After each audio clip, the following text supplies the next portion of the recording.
Osama bin Laden's older brother, Salim bin Laden, that put up the money to put George W. Bush in the oil business. Come on, there's so much you don't know. Now, all right, everybody listen up. If you miss anything, I want you to catch these next 2 bits, because this is what you need to go out and tell your neighbors. John Farmer, former Attorney General of New Jersey, okay? He is not a conspiracy guy. He's not a writer. He's not an author. He was the senior counsel to the official 9/11 Commission. And in 2009, he published a book called Ground Truth, and in there, he stated that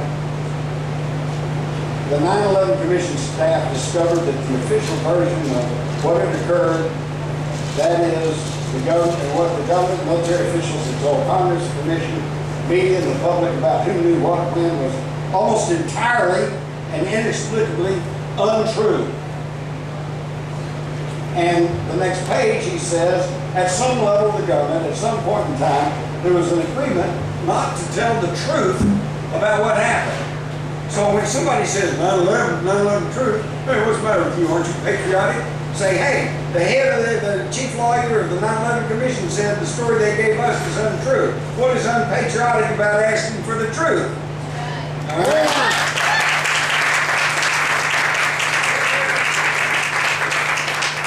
Now, what do we know about 9/11? Well, hey, I know about 9/11 was 19 crazy hijackers using box cutters, and they captured 4 airliners, and they were smashed into those buildings, and one of them was overtaken by the passengers.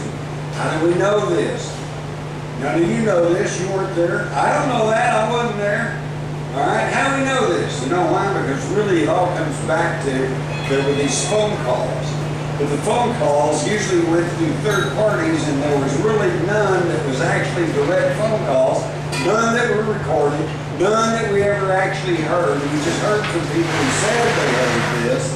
And the key one, of course, was Barbara Olson, who was a CNN commentator. And her husband, Ted Olson, who was Solicitor General of the United States, appointed by George W. Bush, said he had gotten several phone calls from his wife, and she was on this flight, and it was captured, and that they had herded the passengers and the flight crew to the rear of the plane, and they were using little knives and cardboard cutters, which got translated into box cutters. Okay, and that's it.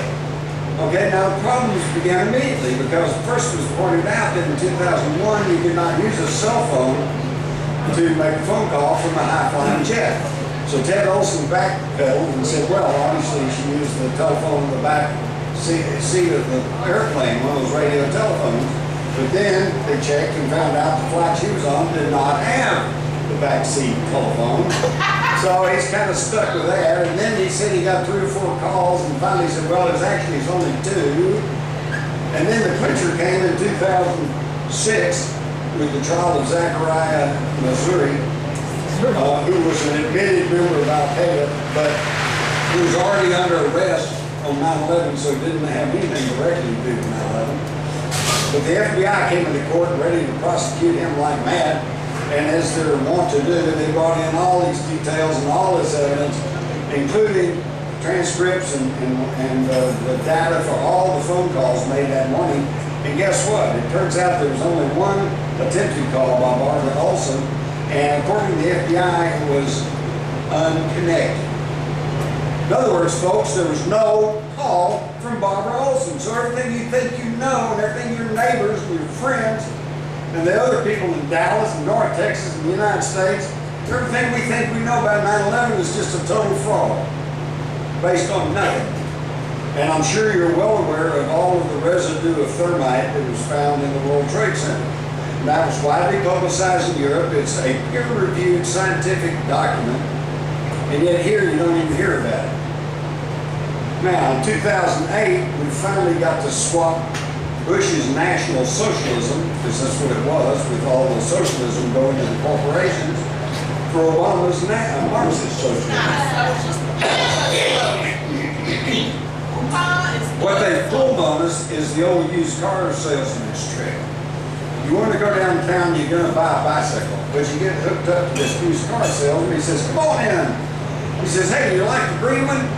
You know, or you like the red one? The red one, oh man, that's a chick magnet. You know, you can get a date if you get that car, but now the green one, it gets better gas mileage. Which one do you really like? And you go, well, I guess I really better go for the thing that saves gas. Yeah, the green one, here, come on in here, we'll sign the paper. You're walking off reasonably happy until you stop and think, wait a minute, I don't want to buy a car anyway, I wanted a bicycle. We don't want socialism, but we're getting it anyway. Because, hey, do you want the National Socialism or Marxist socialism? And if you go back and look, you'll find that the same people are behind all of the administration. From 89 to 93, except for Dan Quayle, who can't spell Dakota, and James Baker, and Louis Sullivan, Health and Human Services, everyone was a member of the Council on Foreign Relations. The Clinton administration, everybody except William Perry, Council on Foreign Relations. And then we get another Republican administration, George W. Bush, Council on Foreign Relations. Yeah, but then we get Obama, right? So surely we get a change. No, look at his early administration, Council on Foreign Relations.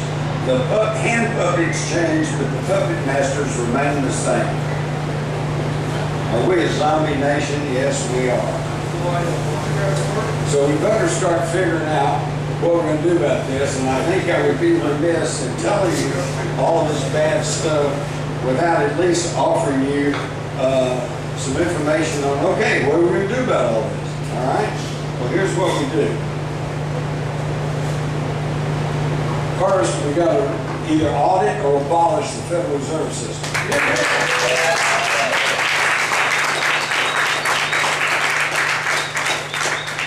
Y'all realize that his charter is up this December. So you need to start pressuring the lawmakers now to not renew the charter. We don't even have to do away with anything. We don't have to change any laws. All we have to do is just not recharter. When did we get off onto this? This is my original Social Security card. I signed this, I think it was about 18 years old.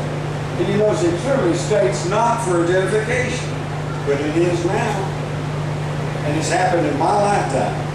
When I went in the Army about 1969, I had an RA number, which stands for Regular Army. RA, you get this number. I had just barely gotten that memorized when all of a sudden they shift over and said, no, your Social Security number is now your military number. And now that's the number we all have. And now that number is your computer number, and it will follow you for the rest of your life. We need to get off of some of this computerization. All right, we need to amend or do away with the National Security Act of 1947. Now we know that it separated the Air Force from the Army, created the Air Force, okay. And with public relations move, it changed the War Department to the Defense Department. They still make war, but now it's defensive war. We know that it created the CIA, but what a lot of people don't understand is it also created the National Security Council. Now, if you'll think back, every time we're about to get some stink somewhere, it's the National Security Council has approved this or okayed this. Can anybody even name me who is the National Security Council? You don't even know, do you? It's 4 people. It's the President, the Vice President, and the Secretaries of Defense and Foreign Policy. State. Now, wait a minute. 3 of those are appointed by the President. So in other words, this little known section of this National Security Act 1947 is what has created a modern national security state headed by one person, President of the United States. That's a dictatorship any way you want to look at it. You think Franklin Roosevelt tried to gather the dictatorial powers, it's nothing like what we have now. We need to see that there are no intelligence. If you've served in intelligence, you can get a nice pension and a nice medal, but you should not be able to run for political office because their whole life, their whole profession has been spent in deceit and doing dirty work. okay? So thank you for serving the country. I was in military intelligence myself, and so I certainly understand the need for some secrets, but it's gotten way out of hand. Lobbyists, okay? Number one, lobbyists should be proscribed from visiting congressmen except only certain prescribed hours. And there needs to be lobbyists for the people. In other words, when a lobbyist from Monsanto goes in to see your senator, there should be a lobbyist that goes in with him to counteract some of his statements and to question what he said.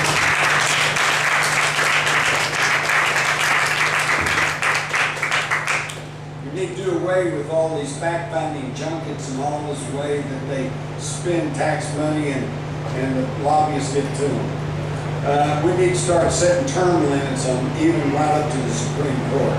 Yeah. Now, to curtail all that corruption, professional politicians, senators should be limited to 3 terms, representatives to no more than 6. You know, the original idea was you served in Congress, okay?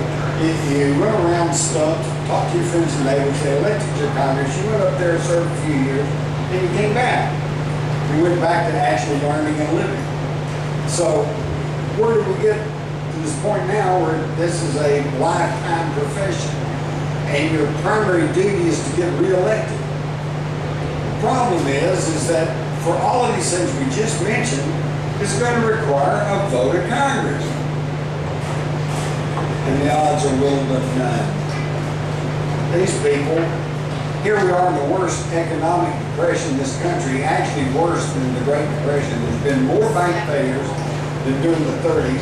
Okay, businesses, jobs, unemployment figures are jimmied with. If you go on unemployment, you go past a year or so, they take you off the unemployment rolls because they just say you're unemployed. So all of a sudden you don't count anymore. So it's about double or triple what they say it is. And then in spite of this, Congress keeps giving themselves raises. Good God. All right, there is a solution. Vote them all out. All of them. All right? And I've heard it for years. I heard it with Lyndon Johnson even when he was a senator. Said, yeah, he's a crook, but he's our crook. And this is what happens all across America. Everybody I talk to traveling all across the country, they say, yeah, get rid of Congress. Oh, well, except our guy, because we got a new fire truck. We got a new highway over there, you know. Our guy's doing okay. Well, everybody goes down, votes for their guy, and we're right back where we started from. In fact, I think it was Albert Einstein who said that the definition of stupidity is doing the same experiment over and over again and expecting a different result. Well, we keep voting.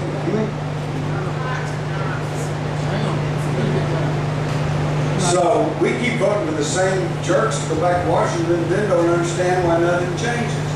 Vote them all out. Even Ron Paul says, I wouldn't mind being voted out, you know, if it means straightening the thing up. So if they're on the level and they really mean well, they're not going to mind sitting out a term or two, and then they come back and run again, okay? And when somebody does run, don't listen to anything they say, because I guarantee you the way you can tell for sure if a politician is lying to you is watch his mouth. If it's moving, he's lying. And I say that not in any kind of accusatory or judgmental way. They have to. If some politician got up and told you the truth, you'd never elected. Nobody get elected, all right? So they got to lie. So don't listen to anything they say. Watch what they do. Watch them like a hawk. And if they vote the way you think they should be voting, then vote for them again. And if they don't, then vote them out. And you know, folks, that's not a radical idea. It's supposed to work, but it's not. We need to go back and bring patriotism back to the schools. It didn't hurt us to salute the flag, all right? And then they take the 10 Commandments out of school and then wonder why there's school shootings. It's nuts. We definitely need education reform. Other school systems around the world operate better than we do. No child left behind. Sounds good on paper, But instead of pushing the lower students up, it pulls the higher students down. This is that type of socialization that I was rapping about. I say anyone who's a member of a secret society should not hold public office. Okay?